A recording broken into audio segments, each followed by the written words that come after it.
Shruti, आगे क्या था नहीं मालूम यार। क्या दीदी बोल रही हूँ। खत्म करो ना जल्दी। Did you record the introduction yesterday?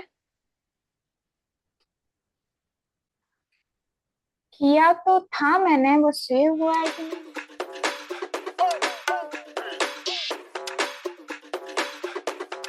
Hey everyone, welcome to Authors Connect by Shelf.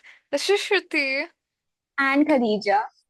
and you are here to learn more about the books of your favorite authors, what goes in the back of their minds while writing those books. And today, want you to connect with another favorite author of yours. Yeah. Especially, she's very widely known in the queer community, and Khadija would like to introduce her a little before. So today we have a very special guest, and she is a young adult fantasy and dark fantasy author. We have here Kallie Wassem, who would love who would love you to know more about her book, The Wingless King, and her upcoming book, which is the second book of the sequel, The Ruined King. Okay, so let's just hop in and meet her. Okay. Hey, Callie, how are you? Good. How are you? I'm good too. Okay, so before diving into the details of your book and about your genre, I just want to know how did you think about writing? How did you think about making writing your career, publishing your book, becoming an author? I've wanted to be an author since I was in first grade. So, because I am a daydreamer, so the moment I realized that I could write it all down and make a story out of it, I decided that's what I wanted to do. Oh, that's really interesting. And you look pretty young. How long have you been writing? Um, I have to do math. I want to say like 20 years. I'm almost 27, so Oh, you don't look 27 at all. thank you. You look like 21, 22 at most. Thank you. Yeah. So, how did you choose your genre? How did you realize that this is the best genre for me? Young adult fantasy is my favorite to read, and Mhm, so I just wanted to write the book that I would want to read, and mhm. so that's yeah. I don't really read much else, to be honest, besides young adult books. Got it, got it. Khadija had a question, really interesting one that she Yeah, wanted. yeah. So, your book, The Wingless King, and the Ruined King, which is the sequel of your first book. So congratulations on that. Thank you. Uh, I noticed that your book touches on the elements of mythology and queer love triangle. What inspired you to blend these elements into a narrative? And what do you expect the readers take away from it? Um, I when I wrote it, I wanted to write so many different things. Like I wanted there to be science fiction, and I wanted fantasy, and I wanted medieval and mythology. And so I felt like at first I needed to just pick a couple of things. Mhm, But then I decided, I was like, well, I could just find a way to blend everything I want mhm, together. And so I decided just to give it a try. mhm. And and I like to take pieces of different, like, just because since there's like theology and mythology, none of it comes from like one specific area. I've taken it from all kinds of different places. And so, Yeah. Also, like becoming a queer author uh, shows that you're really bold and, coming out to the world about your book and, how did you hop on this genre and how did the audience take it when you first published your book? um, it went pretty well, I'd say. Uh-huh. And it wasn't, at first when I started writing the book with Saren and Mila and Jude, at Yeah. first my plan was just to have Saren and Mila be together. But then when I started writing Jude, their chemistry was so good. I was like, Yeah. oh, they have to have some romance because they Yeah. work so well together. That's true. But 10 years ago, if you wrote a queer book, then 10 years, let's say 20 years ago, then the audience would have taken it differently and not many people would have read it. But considering in the present generation, everyone is, open about it. And Yeah. that's why I think you also made many people feel comfortable in their shoes, romanticizing them. Because I think even in the 21st century right now, there are not as many queer authors as much as there are like for boy and girl, basically, right? Yeah. So yeah. Anyhow, I just wanted to ask you another question about, your publishing journey. So I see you're a self-published author. Yes. Yes. So how was that for you? Because I think in self-publishing, everything has to be done on your own. And how did you go about it? Oh, it was, you know, when I started, I thought it was going to be a piece of cake and super easy, but it is a lot more work than I had ever anticipated. But it's really fun because I like being able to have more control of everything, like the cover design and everything. But the marketing is probably the hardest part. Because so much work goes into it. Just, I, Exactly. That's yeah. very true. Also, Khadija had a question Yeah, about, yeah. yeah. The cover, yeah. So the cover of your book, The Wingless King, it is absolutely stunning and it grabs attention. Can you tell us that how what inspired you for that And title, like, did and you just design it yourself or hired someone? yeah, and how much were you involved? Yeah. I hired someone to make it for me. Okay. Uh-huh. And the inspiration of it, I definitely have little Easter eggs in the cover from because I wanted it to have elements that actually are relevant to the story. Mm-hmm. And the title, I my that one took so long to come up with because I could not figure it out. So I actually talked to my husband about it and he helped me go through the list of different titles and he actually picked the best one. So You know, in the writing journey, when you start off with a book, you start with a completely different idea. And when you're done with the book, you end up with something entirely different. Sometimes it's more than what you thought. Sometimes it's as much as you wanted it to be. Sometimes it's even lesser. So, initially, when you started off with the idea, was it like, of course, you told us that it had different sexual involvement in the book, like, but was anything else different while you started off with the book as compared to when you ended with it?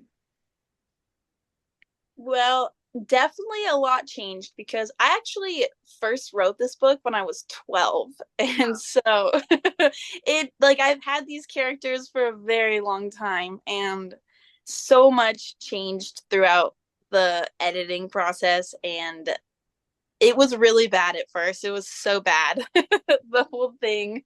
The so many plot holes didn't make any sense and more character driven than anything. And so Yeah.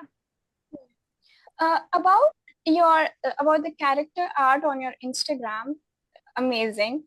Uh, can like how important is it for you to have a visual representation of the characters, and how it helps you as an author? Um, well, character art is definitely one of my favorite parts about it's and having a visual is really important. I love it because I have been printing them out and plan on hanging them on my wall so I can look at them when I'm writing and the a lot of the character art that's on my page too. um I have a friend that she read the book, really liked it, and then made me fan art, and then we've became friends and she's just been drawing pictures as I've been showing her pieces of the second book, and I swear nobody can like it's like she pulled them straight from my brain. So That's amazing.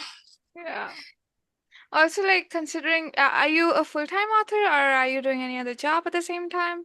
I'm just stay at home mom and then write Oh, and yeah, I get it. So, like, considering that author is the major part of your work, being an author, being a writer.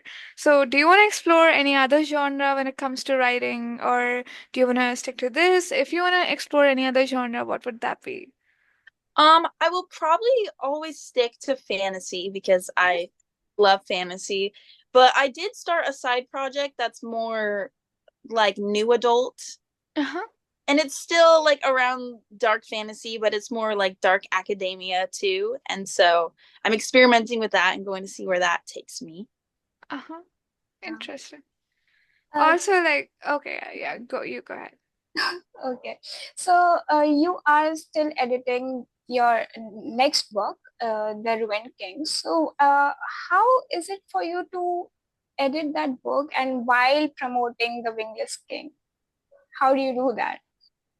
Um, it's been it's really it's a lot. Yeah. But it's been it's been a journey.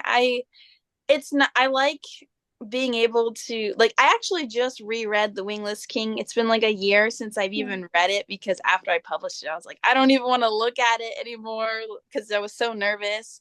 But I've been trying to read it that way I can find all the similarities and market them together and it's been a lot of work. I feel like I'm falling behind on the marketing aspect of it, but Marketing is the hardest part of being an author. It's the worst thing that you can do because when you're a writer, like writing comes to you naturally. Marketing is something that you never thought that you would do. You think that you publish a book and then it is sold, but then selling it and taking it to the hands of your reader, and I think the best part about being an author is like if you don't market it much, like if you market it and then you see a random person holding your book and reading your book somewhere unknown, that's the best feeling that you can it come really across. is. Yeah, because I remember a friend of mine, he's a very famous author. He wrote a very famous book in India, and he saw this random person reading his book on a flight. And he was sitting right next to that person, and that guy had no idea that he is the author of that book. So he had like the best feeling in the world, considering he knew what was going in it. So yeah, I was about to ask you something really interesting, and then it slipped my mind. Because you want to ask something, and then I'll ask it next. Yeah, so as a fantasy author, world building is what I feel as a reader, it must be the hardest part, Oh right? yeah. So, how did you do that? Like with The Wingless King, was it your first fantasy book? Yes. Yeah. So, how did you?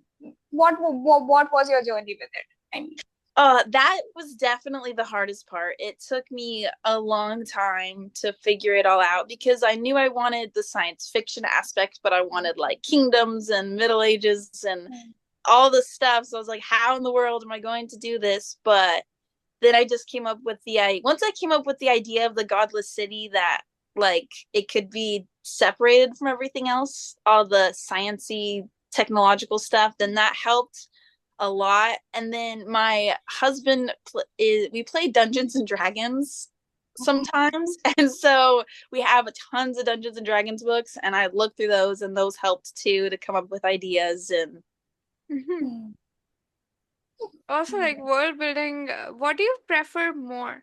Like fantasy books or fantasy movies, and why?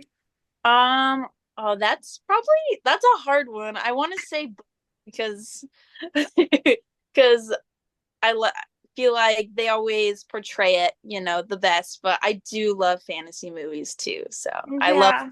rings and all that stuff. Yeah, but also like translating a book into a movie is also very hard because, Yeah. of course, hands down, I'll always choose fantasy books. Like the easiest example to go with is Harry Potter. Yeah. Reading Harry Potter is far different than watching it. But yeah, some people also choose fantasy movies because I think they like to see the visuals rather than make it in their head. But I think Yeah. most of the readers who are like very, avid readers, they would agree to choose fantasy book hands down over any fantasy movie. Yeah, Yeah, because the world that you have created in your mind, nothing can beat that. exactly. It's your Yeah. own thought process. That's why most of the readers, I think, for any movie that comes out, most of the readers are disappointed with the movie as compared to the book. There's a Almost always. Oh yeah, almost all because I think recently it ends with us. The movie Yeah. came out, and oh my God, the disappointment for of the readers. Oh God. Yeah, Anyhow, that yeah. one yet, but I've heard there was some disappointment. Have you watched that movie? No, not yet. Have you read It Ends with Us? I haven't read it either. No. Okay. Well, it also depends on your taste, what genre you're into. That is, I think that's pure young adult in the present world it's based. So yeah, but it was very disappointing. Just even And Harry in the Potter. future, like if you feel like that, you would you would want to choose between the movie or the book. And as someone who watched the movie and read the book, no, please stick to the book. Yeah, that's true. But like, of course, you'll always choose the book, but would you want a movie to be created out of your book? I mean, I would. I, there is the chance that I would be disappointed with it, but it would be really cool to see it. Like, Yeah. And like, what actors would you go for? oh, I've never actually thought about that because they have to be younger since my Yeah, characters are pretty young. So, that's true. Yeah. Ooh. Okay. That'll probably take some time to think. Yeah. Khadija, do you have any questions or yeah. Just a um, last question. Yeah. With your two books, right? So, what with your upcoming book? What do you? Can you give us a little sneak peek? yes. So in the second book, Saren has memories now. He has an idea of who he is, and so he's going back to his home. And when he gets there, he will be meeting with Aiden again, and so they have to get through some stuff together. But Mm. and then the main plot of the book is the whole trio has to go to Andanova, which is in the Vale, to get the lost harp, and which is not going to go well, but maybe it will. But